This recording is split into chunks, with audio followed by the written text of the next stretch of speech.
आपका बहुत बहुत स्वागत है मेरे YouTube चैनल पे। In this video we shall discuss about end effectors of an robot. और पूरे इस वीडियो में मैं हिंदी और इंग्लिश दोनों ही लैंग्वेजेज में कोशिश करूंगा कि आपको समझाने की पूरी कोशिश करूं। तो वीडियो अंत तक जरूर देखें और आपसे एक हम्बल रिक्वेस्ट है, प्लीज मेरे YouTube चैनल को सब्सक्राइब कर दें। हम बहुत सारे एजुकेशनल वीडियोज लेकर के आएंगे। आपके जो भी ऑप्शनल सब्जेक्ट है सारे के सारे सब्जेक्ट मैं यहाँ पे कवर करूंगा। सारा यूनिवर्सिटी में जो क्वेश्चंस आते हैं उसको भी कवर करूंगा।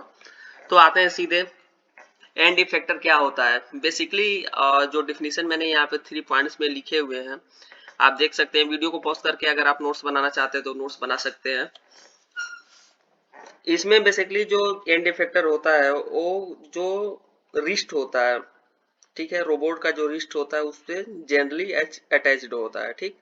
और ये जो रोबोट होता है उसको डिफरेंट टाइप के टास्क को, डिफरेंट टाइप के काम को, कोई भी स्पेसिफिक टास्क हो गया उसको एकम्प्लिश करने को, उसको पूरा करने का काम करता है। और इसका बेसिकली यूज हम लोग डिफरेंट टाइप के ऑपरेशन को फैब्रिकेट करने के लिए करते हैं। बेसिकली ये दो तरह के होते हैं, एक ग्रीपर्स और एक टूल्स।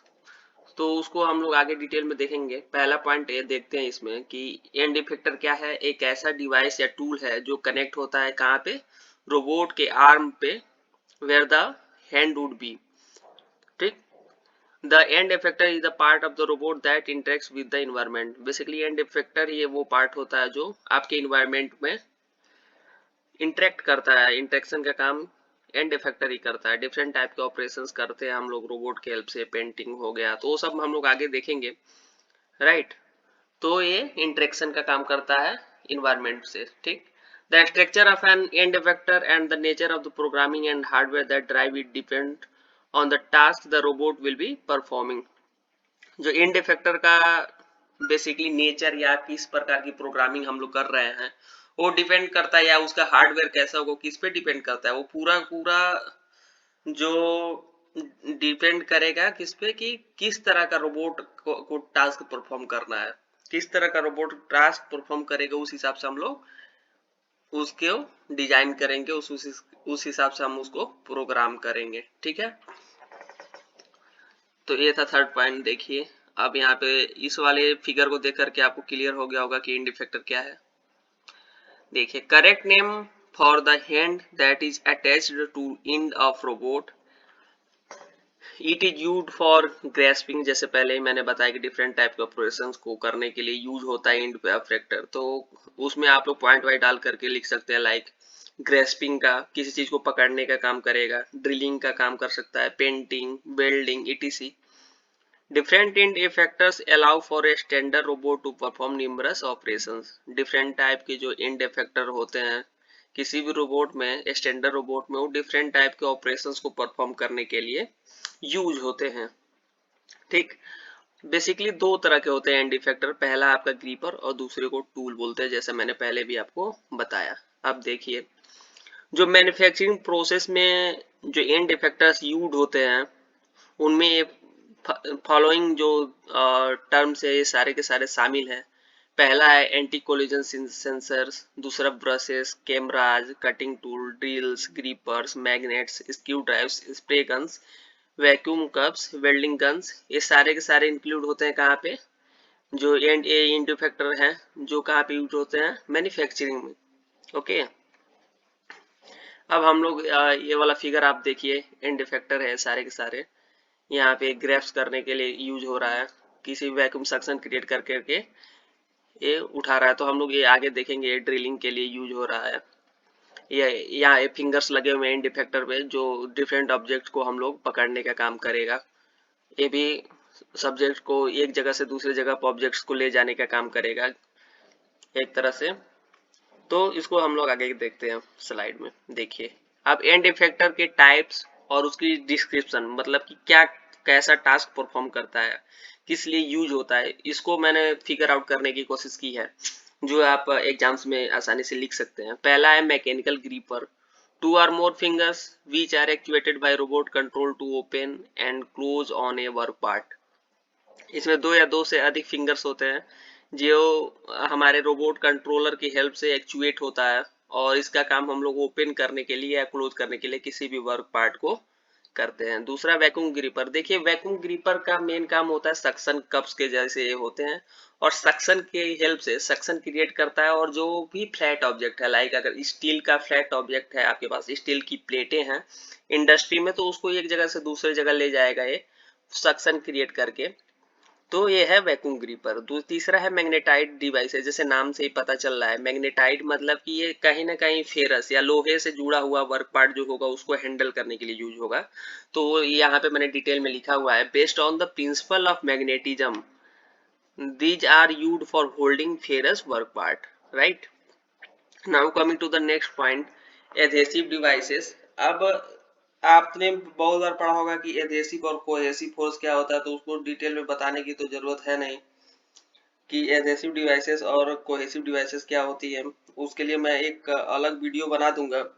लेकिन एडहेसिव फोर्स के यूज करके हम लोग इसमें क्या करते हैं, एडहेसिव फोर्स का यूज करके हम लोग वर्क पार्ट को ट्रांसफर करने का काम करते हैं, वर्क पार्ट को हैंडल करने का काम करते हैं, ठीक है। अब एक बार मैं थोड़ा सा बता देता हूँ, आप अगर वहाँ पे डिटेल में लिखना भी चाहते हैं तो कोहेसिव और एडहेसिव, कोहेसिव में क्या होता है कि एक टाइप के मटेरियल के बीच में जो फोर्स लगता है उसको कोहेसिव, जबकि डिफरेंट टाइप के मटेरियल्स के बीच में अगर फोर्स लग रहा है तो उसको एडहेसिव फोर्स बोलते हैं। तो इसका बेसिकली यूज हम लोग करते हैं फ्लेक्सिबल मटेरियल्स को, लाइक फैब्रिक जो हो गया, फैब्रिक धागा समझते हैं ना आप, तो फैब्रिक को हैंडल करने के लिए हम लोग एडहेसिव डिवाइसेस का यूज करते हैं। उसके बाद सिंपल मैकेनिकल डिवाइसेस हैं इन डिफेक्टर्स के टाइप में, जैसे हुक्स हो गए, स्कूप्स हो गए। हुक्स लगे होते हैं, आप लोग बड़े बड़े क्रेन में हुक्स लगे होते हैं, तो उसको एक जगह से दूसरी जगह पे वर्क पार्ट को ट्रांसफर करने के लिए, लोडिंग अनलोडिंग करने के लिए यूज करते हैं, right. Now dual grippers, dual grippers basically इसमें दो अगर डिवाइसेस है उनको आपको ग्रिपिंग का काम करना है तो डुअल ग्रिपर का यूज करते हैं। ये बेसिकली मशीन को लोड और अनलोड करने के लिए यूज होता है। और इसमें क्या होता है कि आपको टाइम, जो भी टाइम होता है वो बचा लेता है, काफी टाइम बचाता है। और दो वर्क पार्ट को एक समय पे एक ग्रिप करके एक जगह से दूसरी जगह लोड अनलोड करेगा तो बेसिकली सीधी सी बात है कि हमारा टाइम लेस लगेगा, लेस टाइम कंज्यूमिंग है। उसके बाद इंटरचेंजेबल फिंगर्स है, mechanical grippers with an arrangement to have modular fingers to accommodate different size work part.